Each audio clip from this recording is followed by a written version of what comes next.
Assalamualaikum warahmatullahi wabarakatuh. Kami dari kelompok 14 kepemimpinan akan menjelaskan materi mengenai tantangan kepemimpinan dan keragaman lintas budaya. Nah, anggota kelompok kami terdiri dari saya sendiri, Fasayo Harsa, kemudian ada Kurotunisa, Lailatul Mubarokah, dan Fadia Stefani. Dalam materi ini terdapat 4 subbab pembahasan, yaitu yang pertama, pengantar kepemimpinan lintas budaya. Kemudian yang kedua, dimensi dan kepemimpinan nilai budaya.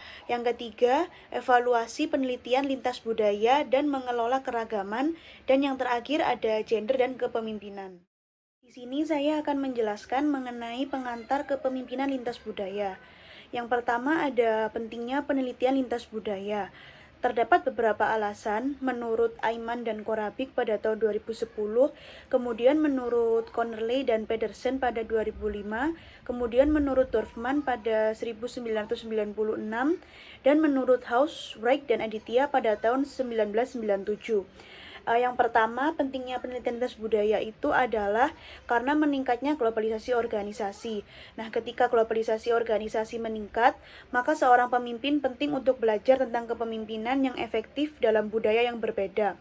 Kemudian yang kedua, para pemimpin semakin dihadapkan pada kebutuhan untuk mempengaruhi orang-orang dari budaya lain. Nah, agar pengaruh yang diberikan pemimpin sukses tersampaikan ke karyawan, maka pemimpin membutuhkan pemahaman yang baik tentang pentingnya penelitian lintas budaya ini. Kemudian yang ketiga, pemimpin harus mampu memahami bagaimana karyawan dari budaya yang berbeda memandang seorang pemimpin dan menafsirkan tindakannya. Untuk memahami masalah ini, penting bagi pemimpin untuk menentukan apakah teori kepemimpinan valid dalam budaya yang berbeda di tempat lain atau di mana teori itu dikembangkan. Faktanya, beberapa aspek dari teori kepemimpinan mungkin relevan untuk semua budaya. Kemudian yang keempat, memberikan wawasan baru dan meningkatkan teori kepemimpinan.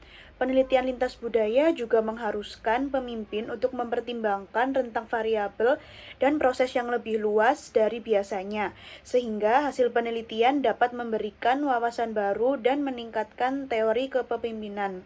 Kemudian yang kelima ada dapat mengungkapkan aspek baru dari perilaku yang relevan untuk kepemimpinan yang efektif.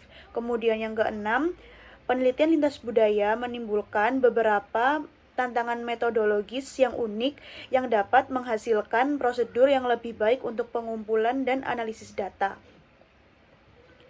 Kemudian ada jenis studi lintas budaya. Dalam kasus penelitian kepemimpinan yang dilakukan dalam satu budaya, banyak penelitian lintas budaya yang melibatkan perilaku, keterampilan, dan sifat pemimpin. Yang pertama, menurut Brett et al. Tahun 1997, penelitian lintas budaya yang berkembang telah memeriksa berbagai jenis pertanyaan penelitian. Nah, pendekatan yang paling umum adalah menjelaskan perbedaan lintas budaya dan kepemimpinan dalam hal perbedaan nilai budaya. Kemudian menurut Hofstede tahun 1980 dan 1993, penelitian lintas budaya tentang kepemimpinan sangat dipengaruhi oleh studi awal nilai-nilai budaya. Kemudian yang ketiga menurut House et al. Tahun 1997, Javidan et al. Tahun 2006, dan Schwartz tahun 1992, serta Trompenaars tahun 1993. Beberapa studi lintas budaya meneliti bagaimana keyakinan tentang perilaku, keterampilan, dan sifat kepemimpinan yang efektif apakah serupa atau berbeda dari suatu negara ke negara lain. Selain itu, studi lain meneliti perbedaan lintas budaya dalam pola perilaku kepemimpinan yang sebenarnya atau efek pada hasil seperti kepuasan bawahan, motivasi, dan kinerja. Hanya sejumlah kecil penelitian yang meneliti bagaimana nilai-nilai budaya dan praktik kepemimpinan berubah seiring waktu. Selanjutnya ada pengaruh budaya pada perilaku kepemimpinan. Menurut Adler tahun 1997, kemudian menurut Fu dan Yuk tahun 2000, kemudian menurut House et al. Tahun 97, dan menurut Lord dan Maher tahun 1991. Nilai-nilai budaya dan tradisi dapat mempengaruhi sikap dan perilaku manajer dalam beberapa cara yang berbeda. Nilai-nilai budaya tercermin dalam norma-norma sosial tentang cara orang berhubungan satu sama lain. Kemudian norma budaya menentukan bentuk perilaku kepemimpinan yang dapat diterima dan dapat diformalkan sebagai hukum sosial yang membatasi penggunaan kekuasaan. Kemudian menurut Bass pada tahun 1990 dan menurut House et al. Pada tahun 2004, perilaku kepemimpinan dipengaruhi oleh variabel situasional lain selain budaya nasional.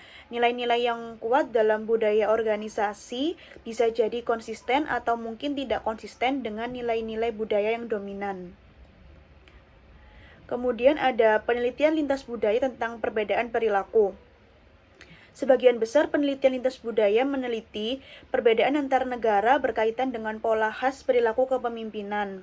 Skor pada kuesioner perilaku dianalisis untuk menentukan apakah suatu jenis perilaku digunakan lebih banyak di satu budaya atau negara daripada yang lain. Sejumlah kecil studi lintas budaya mencoba mengidentifikasi perbedaan kualitatif dalam cara jenis perilaku tertentu diberlakukan di setiap negara. Yang selanjutnya ada penelitian lintas budaya tentang pengaruh perilaku pemimpin.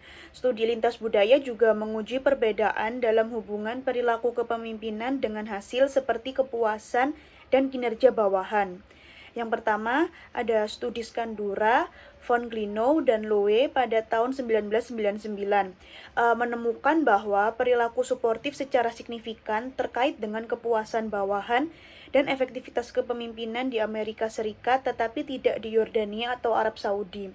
Kemudian ada studi Dorfman et al. Tahun 1997 menemukan bahwa kepemimpinan direktif terkait dengan komitmen organisasi di Meksiko dan Taiwan tetapi tidak di Amerika Serikat, Korea Selatan, dan Jepang.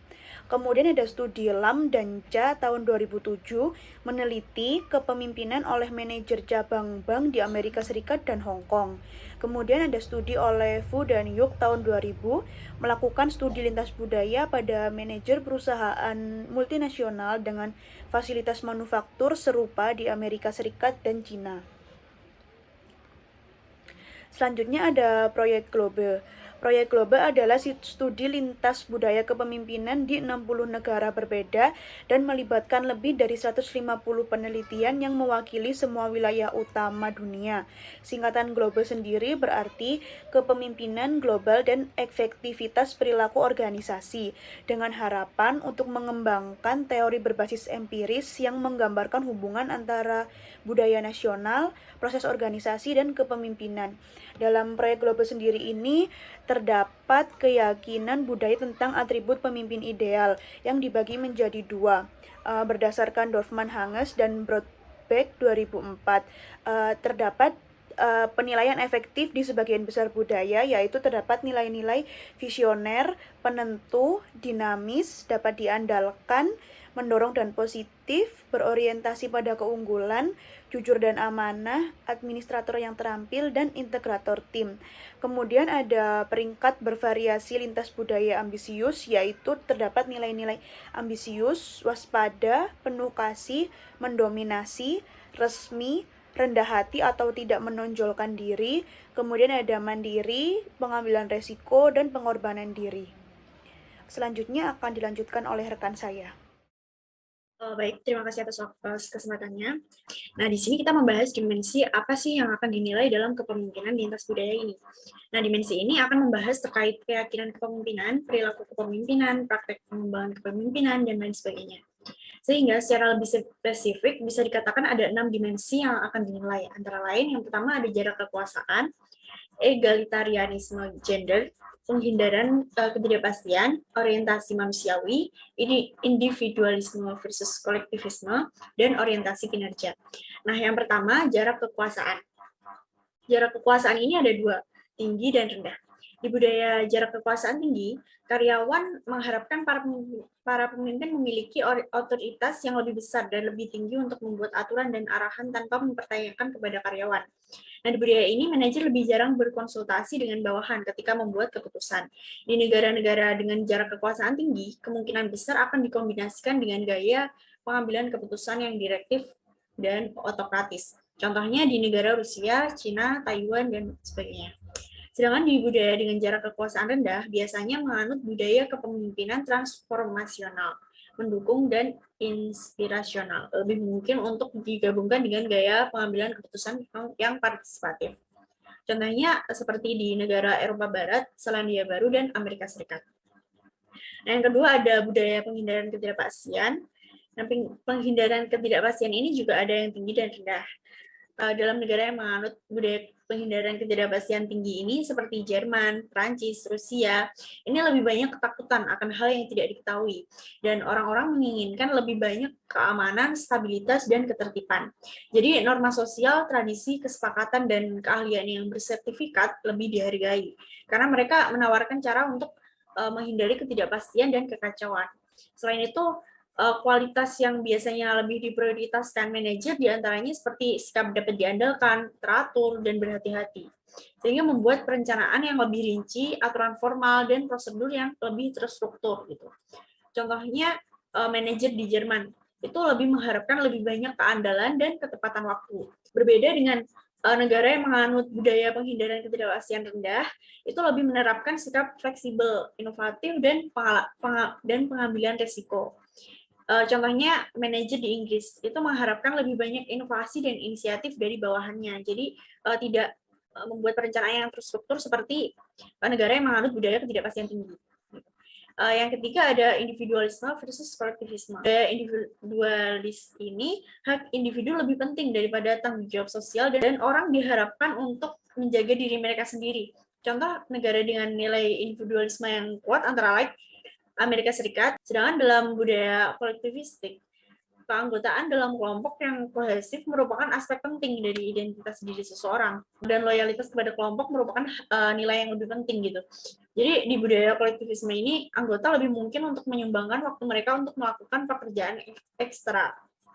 Namun sekarang masih banyak orang yang lebih termotivasi untuk individualistis atau memuaskan kepentingan dirinya sendiri, dan hal ini membuat para pemimpin itu lebih sulit gitu untuk menginspirasi komitmen yang kuat terhadap tujuan tim atau organisasi. Nah, yang keempat ada egalitarianisme gender yang juga dibagi dua, tinggi dan rendah. Egalitarianisme gender ini adalah sejauh mana pria dan wanita menerima perlakuan yang sama. Nah, dalam budaya dengan egalitarianisme gender yang tinggi ini, sebagian besar pekerjaan tidak dipisahkan berdasarkan gender. Jadi perempuan memiliki kesempatan yang sama untuk dipilih di posisi jabatan yang penting. Namun kekurangannya dengan tidak adanya perbedaan antara peran gender, pemimpin laki-laki dan perempuan biasanya kurang dibatasi dalam perilaku, sehingga mereka perlu adanya evaluasi oleh direktur dan karyawan untuk mengawasi mereka. Gitu. Contoh negara yang menganut budaya ini antara lain ada negara Norwegia, sedangkan di budaya egalitasme rendah ini biasanya antara perempuan dan laki-laki itu masih dibatasi, seperti kepala pimpinan itu tidak boleh berjenis kelamin perempuan dan lain sebagainya. Yang kelima ada orientasi kinerja, di mana ini adalah pencapaian kinerja suatu karyawan atau individu dalam suatu perusahaan. Nilai dan atribut diantaranya seperti kerja keras, tanggung jawab, daya saing. Nah, dalam masyarakat dengan nilai orientasi kinerja yang kuat, hasil lebih ditekankan daripada orang. Jadi apa yang dilakukan saat itu lebih penting daripada siapa dia. Selain itu, di budaya ini juga lebih menekankan pada perilaku pemimpin yang relevan untuk meningkatkan kinerja dan efisiensi. Contohnya termasuk menetapkan tujuan atau standar yang menantang, mengembangkan rencana tindakan dengan jadwal dan tenggat waktu, mengungkapkan keyakinan bahwa bawahan dapat meningkatkan kinerja, mengembangkan keterampilan yang relevan dengan pekerjaan bawahan, dan sebagainya. Nah, dalam budaya orientasi kinerja tinggi ini, pemilihan anggota untuk tim itu kemungkinan besar didasarkan pada bakat, jadi bukan pada persahabatan atau hubungan keluarga. Yang keenam ini ada orientasi manusiawi. Budaya di mana masyarakatnya memiliki kepedulian yang kuat terhadap kesejahteraan orang lain dan kesediaan untuk mengorbankan kepentingan diri sendiri untuk membantu orang lain. Nah, nilai orientasi manusiawi mendorong perilaku kepemimpinan yang sportif, seperti memperhatikan kebutuhan dan perasaan bawahan, menunjukkan simpati kepada bawahan, memberikan pendampingan dan pembinaan kepada bawahan, seperti itu. Seorang pemimpin dengan nilai orientasi manusia yang kuat ini cenderung juga lebih toleran, sabar, dan membantu bawahan yang mengalami kesulitan ketika mempelajari tugas baru gitu. Jadi saling membantu satu sama lain. Nah, selain dimensi ini, ada juga gugus budaya. Nah, dimensi nilai budaya ini kan cukup saling berkorelasi ya. Memeriksa perbedaan untuk satu dimensi nilai tanpa mengendalikan yang lain membuat sulit untuk menentukan efek independen mereka pada keyakinan dan perilaku kepemimpinan. Misalnya nih, di negara yang memiliki jarak kekuasaan yang tinggi dan toleransi ketidakpastian yang rendah, itu tidak jelas seberapa besar setiap nilai mempengaruhi penekanan pada keputusan terpusat untuk sebuah perusahaan. Contoh kepemimpinan partisipatif itu dianggap lebih penting di kelompok Anglo, Eropa Jerman, dan Eropa Nordik gitu daripada di kelompok Eropa Timur, Asia Selatan, dan Timur Tengah gitu. Jadi ini menunjukkan kepedulian manusiawi itu lebih kuat terhadap orang lain, itu dianggap lebih penting untuk kepemimpinan yang efektif di klaster Asia Selatan dari Afrika Sub-Sahara daripada di klaster Eropa Jerman atau Eropa Latin. Penelitian masa depan akan melihat lebih dekat mengenai perbedaan perilaku kepemimpinan aktual yang sesuai dengan perbedaan nilai dan teori implisit tentang kepemimpinan yang efektif. Untuk selanjutnya akan dijelaskan teman saya. Baik, selanjutnya adalah evaluasi penelitian lintas budaya. Ada beberapa hal yang dapat dievaluasi dalam penelitian kepemimpinan lintas budaya. Nah, untuk memahami pengaruh bersama nilai-nilai budaya dan organisasi pada perilaku kepemimpinan, penting untuk kita mengukur aspek-aspek tertentu dalam perilaku kepemimpinan. Aspek-aspek yang selain dalam kategori luas seperti kepemimpinan partisipatif, sportif, dan transformasional. Lalu dalam evaluasi penelitian lintas budaya, untuk pemilihan variabel dan interpretasi hasil, mereka itu cenderung menjadi bias dan ambigu dikarenakan adanya perbedaan budaya di antara para peneliti yang melakukan penelitian lintas budaya tersebut, dan di mana terdapat juga nilai dan asumsi mendasar yang bisa mempengaruhi sifat manusia dan proses organisasi, termasuk juga nilai-nilai yang dipercayai oleh masing-masing peneliti tersebut. Dan juga evaluasi dari penelitian lintas budaya itu adalah dulu sebagian besar para penelitiannya menggunakan sampel praktis yang berasal dari beberapa negara saja, ketimbang mereka memilih sampel representatif dari banyak negara yang berbeda.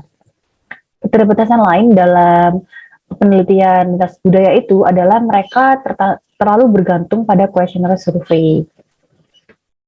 Selanjutnya ada mengelola keanekaragaman.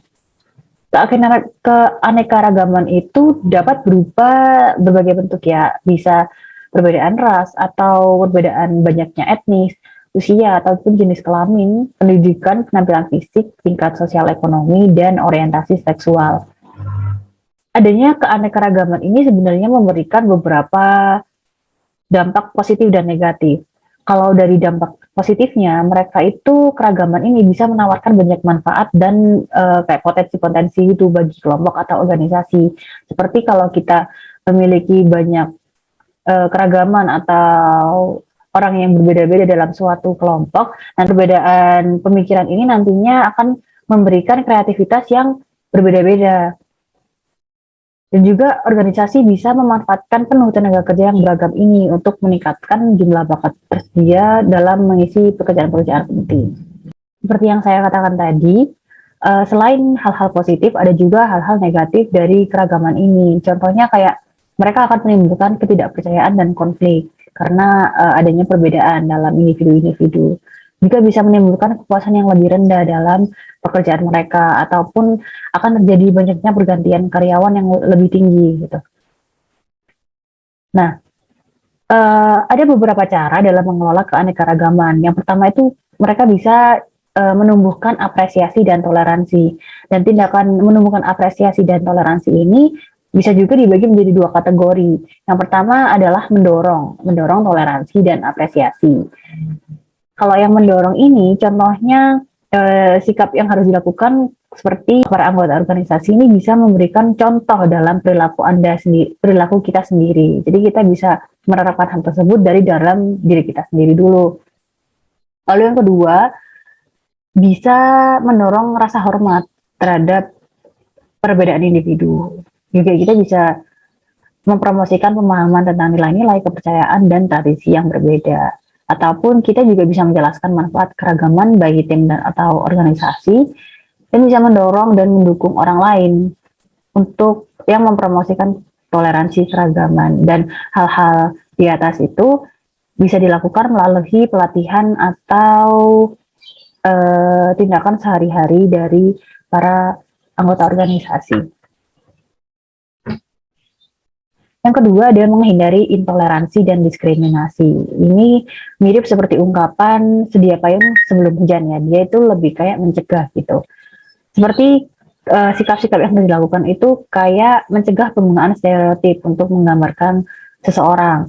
Lalu kita juga bisa harus mengidentifikasi keyakinan yang bias dan harapan bagi perempuan dan minoritas. Yang ketiga adalah tantang orang yang membuat komentar buruk dan prasangka atau prejudice. Lalu ketika ada perlakuan tidak adil terhadap minoritas, kita harus berani speak up terhadap hal tersebut. Selain itu juga organisasi juga bisa mengambil tindakan disipliner untuk menghentikan pelecehan terhadap perempuan atau minoritas. Lalu dalam mengelola keanekaragaman ada juga tindakan yang harus kita lakukan, yaitu memberikan kesempatan yang sama. Nah, banyak hal yang bisa kita lakukan untuk memfasilitasi pemerataan kesempatan, yaitu survei sikap karyawan dapat digunakan untuk mengidentifikasi masalah dan menilai kemajuan pemerataan kesempatan. Juga personalia dapat menggunakan kriteria seleksi berdasarkan keterampilan yang relevan, bukan pada konsepsi yang bias. Jadi ketika kita merekrut orang, harus didasarkan pada keterampilannya, bukan karena bias-bias atau kesamaan yang dimiliki oleh rekruter. Personalia juga bisa memfasilitasi program bimbingan atau pelatihan untuk memberikan nasihat ataupun dorongan dan bantuan untuk penyamarataan perempuan dan minoritas.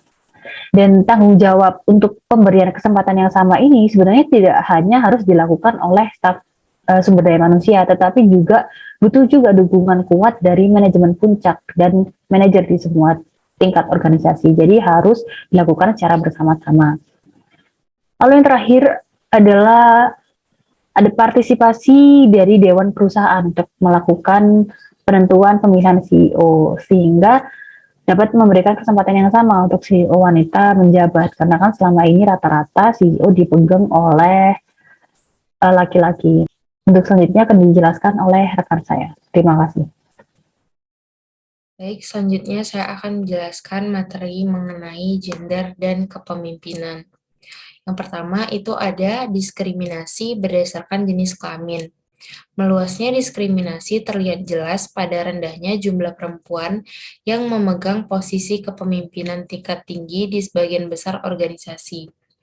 Hal ini dapat kita lihat dengan sedikitnya negara yang memiliki kepala negara perempuan, misalnya yang menjadi Perdana Menteri ataupun yang menjadi Presiden, dan jumlah perempuan yang ditempatkan di posisi eksekutif puncak. Yang pertama ada teori keunggulan pria. Sepanjang abad ke-20, diskriminasi berbasis gender didukung oleh keyakinan kuno bahwa laki-laki lebih berkualitas daripada perempuan untuk peran kepemimpinan. Keyakinan ini melibatkan asumsi tentang sifat dan keterampilan yang diperlukan untuk kepemimpinan yang efektif dalam organisasi, asumsi tentang perbedaan yang melekat antara pria dan wanita, serta asumsi tentang perilaku yang sesuai dengan untuk pria dan wanita. Yang kedua ada teori keunggulan wanita. Pendukung teori keunggulan feminim berpendapat bahwa perempuan lebih peduli dengan pembangunan konsensus, inklusivitas, dan hubungan interpersonal. Wanita diyakini lebih memiliki empati, lebih mengandalkan intuisi, dan lebih peka terhadap perasaan dan kualitas hubungan. Selanjutnya ada istilah glass ceiling. Glass ceiling sendiri artinya adalah kecenderungan kuat untuk lebih memilih laki-laki daripada perempuan dalam mengisi posisi kepemimpinan tingkat tinggi. Keyakinan yang bias mengenai keterampilan dan perilaku yang diperlukan untuk menjadi pemimpin adalah salah satu alasan diskriminasi berdasarkan jenis kelamin. Untuk waktu yang lama, perempuan dianggap tidak mampu menggunakan perilaku maskulin yang dianggap penting untuk kepemimpinan yang efektif. Beberapa alasan yang menjelaskan penyebab terjadinya glass ceiling telah dikemukakan. Yang pertama itu karena kurangnya kesempatan mendapatkan pengalaman dalam jenis posisi yang akan memfasilitasi kemajuan. Yang kedua, standar kinerja yang lebih tinggi untuk wanita daripada pria. Yang ketiga, pengecualian wanita dari jaringan informal yang membantu kemajuan. Yang keempat, kurangnya upaya yang kuat untuk mendapatkan akses ke posisi kepemimpinan. Dan yang kelima, kurangnya tindakan yang tegas oleh manajemen puncak untuk memastikan kesempatan yang sama. Selanjutnya ada temuan-temuan dalam penelitian perbedaan gender. Banyak penelitian telah dilakukan untuk membandingkan pria dan wanita dalam hal perilaku kepemimpinan. Beberapa penelitian menyimpulkan bahwa tidak ada bukti perbedaan gender dalam keterampilan kepemimpinan. Namun, peninjau lain menyimpulkan bahwa ada perbedaan terkait gender untuk keterampilan dalam beberapa situasi. Yang pertama, Eagly dan Johnson di tahun 1990 melakukan meta-analisis studi gender dengan manajer dan tidak menemukan perbedaan gender dalam penggunaan perilaku berorientasi tugas atau perilaku suportif. Namun, penelitian mereka menemukan bahwa kepemimpinan partisipatif lebih banyak digunakan oleh wanita daripada pria. Kemudian penelitian kedua yaitu meta-analisis oleh Eagly dan kawan-kawan di tahun 1995 yang tidak menemukan perbedaan efektivitas untuk manajer pria dan wanita. Namun, manajer pria lebih efektif dalam posisi yang membutuhkan keterampilan tugas yang kuat, sedangkan manajer wanita lebih efektif dalam posisi yang membutuhkan keterampilan interpersonal yang kuat. Selanjutnya ada keterbatasan penelitian tentang perbedaan gender. Keterbatasan yang pertama adalah kurangnya definisi yang jelas tentang gender. Dalam beberapa kasus, arti gender merujuk pada jenis kelamin anatomi, baik bagi pria ataupun wanita. Dan dalam kasus lain merujuk pada serangkaian karakteristik pribadi. Yang kedua, dalam studi perbandingan, masalah utama adalah kontaminasi dari variabel asing. Sebagian orang mungkin tertarik pada suatu profesi karena pilihan atau peluang mereka untuk mendapatkan pekerjaan tersebut dipengaruhi oleh stereotip peran gender yang kuat. Misalnya, perawat yang identik sebagai pekerjaan wanita dan polisi yang identik sebagai pekerjaan pria. Jika sebuah penelitian melibatkan lebih banyak perempuan daripada laki-laki dalam posisi kepemimpinan yang membutuhkan banyak perilaku suportif dan partisipatif, maka hasilnya akan menunjukkan bahwa pemimpin perempuan lebih mendukung dan partisipatif. Namun, jika penelitian tersebut melibatkan lebih banyak pria dalam posisi kepemimpinan yang membutuhkan perilaku tegas, maka hasilnya akan menunjukkan bahwa pria pada umumnya memiliki lebih banyak atribut ini. Yang ketiga, banyak penelitian melaporkan pengujian perbedaan statistik tanpa melaporkan ukuran efek. Dalam studi dengan sampel besar, dimungkinkan untuk menemukan perbedaan yang signifikan secara statistik, tetapi sebenarnya tidak membantu memecahkan dan mengantisipasi masalah yang ada pada objek yang diteliti. Yang keempat, ada ekspektasi peran yang berbeda terhadap pria dan wanita dalam posisi kepemimpinan yang sama, dapat mempengaruhi pengukuran perilaku, keterampilan, atau kinerja di antara keduanya. Selanjutnya ada mengidentifikasi penyebab dan mengurangi diskriminasi. Sebagian besar studi tentang gender dan kepemimpinan difokuskan untuk menentukan apakah ada perbedaan antara laki-laki dan perempuan, tapi jarang yang menentukan penyebab perbedaan. Selain karena bias mengenai keterampilan yang dibutuhkan untuk kepemimpinan yang efektif, penyebab adanya diskriminasi adalah bahwa perlakuan yang berbeda selama masa kanak-kanak menyebabkan pria dan wanita memiliki nilai, sifat, keterampilan, dan cara yang berbeda dalam menghadapi situasi. Untuk menghindari bias dari stereotip, Maka upaya khusus harus dilakukan untuk memastikan bahwa keterampilan yang relevan dinilai secara akurat ketika memilih pemimpin. Jika memungkinkan, keputusan seleksi dan promosi harus dibuat oleh orang yang mengerti bagaimana menghindari bias yang dihasilkan dari stereotip dan asumsi implisit. Pedoman tindakan afirmatif juga dibutuhkan untuk memberi panduan guna menghindari diskriminasi yang tidak adil dalam pemilihan pemimpin. Nah, mungkin sekian presentasi dari kami. Mohon maaf apabila ada kesalahan. Bagi teman-teman yang ingin bertanya, dipersilakan untuk bertanya dan jawabannya akan disampaikan pada saat diskusi nanti. Terima kasih. Assalamualaikum warahmatullahi wabarakatuh.